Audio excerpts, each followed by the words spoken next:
ആഗോള അയ്യപ്പ സംഗമത്തിൽ പിണറായി വിജയന്റെ പ്രസംഗം നോക്കൂ. ഒരു പക്ഷേ ഒരു ഭക്തന്റെ ഗുണം വിശദീകരിക്കുന്ന ആദ്യത്തെ കമ്മ്യൂണിസ്റ്റ് നേതാവായിരിക്കും.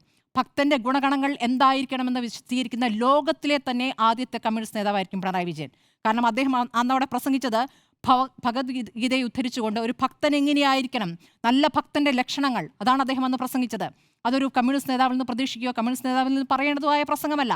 അതാണ് അദ്ദേഹം അവിടെ പ്രസംഗിച്ചത്. അവിടെ നമുക്കറിയാം, അവിടെ ഈ മുഴുവൻ സമുദായ നേതാക്കളെയും കൊണ്ടിരുത്തി പ്രസംഗിപ്പിക്കുന്നു, അവരുടെ പിന്തുണ നേടാൻ ശ്രമിക്കുന്നു. ആ പിന്തുണയുടെ ഉത്തരമാണ്, ആ പിന്തുണയുടെ ഉറപ്പാണ് ഇന്ന് നമ്മൾ വെള്ളാപ്പള്ളിയിൽ നിന്ന് കേൾക്കുന്നത്, ഇന്ന് നമ്മൾ NSS ജനറൽ സെക്രട്ടറിയിൽ കിട്ടുന്നത്. NSS ജനറൽ സെക്രട്ടറിയും വെള്ളാപ്പള്ളി നടേശനും മാത്രം മതിയോ വ്യക്തമായ ഉത്തരം? നമ്മുടെ സർക്കാരല്ലേ, നമ്മുടെ സർക്കാർ എടുക്കുന്ന നിലപാട് എന്തെന്ന് ഇവിടുത്തെ ജനങ്ങൾക്ക് കൃത്യമായി ഉത്തരമായി ലഭിക്കേണ്ടതല്ലേ?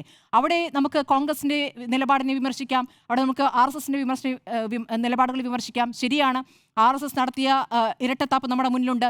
അന്ന് കോടതി വിധി വന്ന സമയത്ത് തന്നെ BJPയുടെ മുഖപത്രത്തിൽ ലേഖനം വന്നിട്ടുണ്ട്, ജന്മഭൂമിയിൽ ലേഖനം വന്നിട്ടുള്ളതാണ്. ലേഖനം മാത്രമല്ല, നിലപാട് വന്നിട്ടുള്ളതാണ്. ഒരു ബോക്സിലായിരുന്നു RSSന്റെ അതിനെ അഭിനന്ദിച്ചുകൊണ്ടുള്ള വാർത്ത വന്നത്.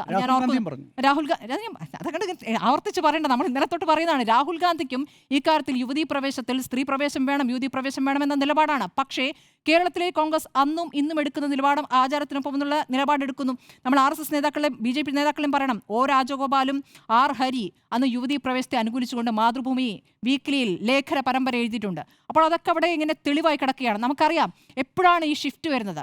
അവിടെ NSS ഈ നാമജപ ഘോഷയാത്ര നടത്തുന്നു. ആ നാമജപ ഘോഷയാത്ര, അതായത് വിധി വന്ന് 2ാമത്തെ ദിവസമാണെന്ന് ഓർക്കണം.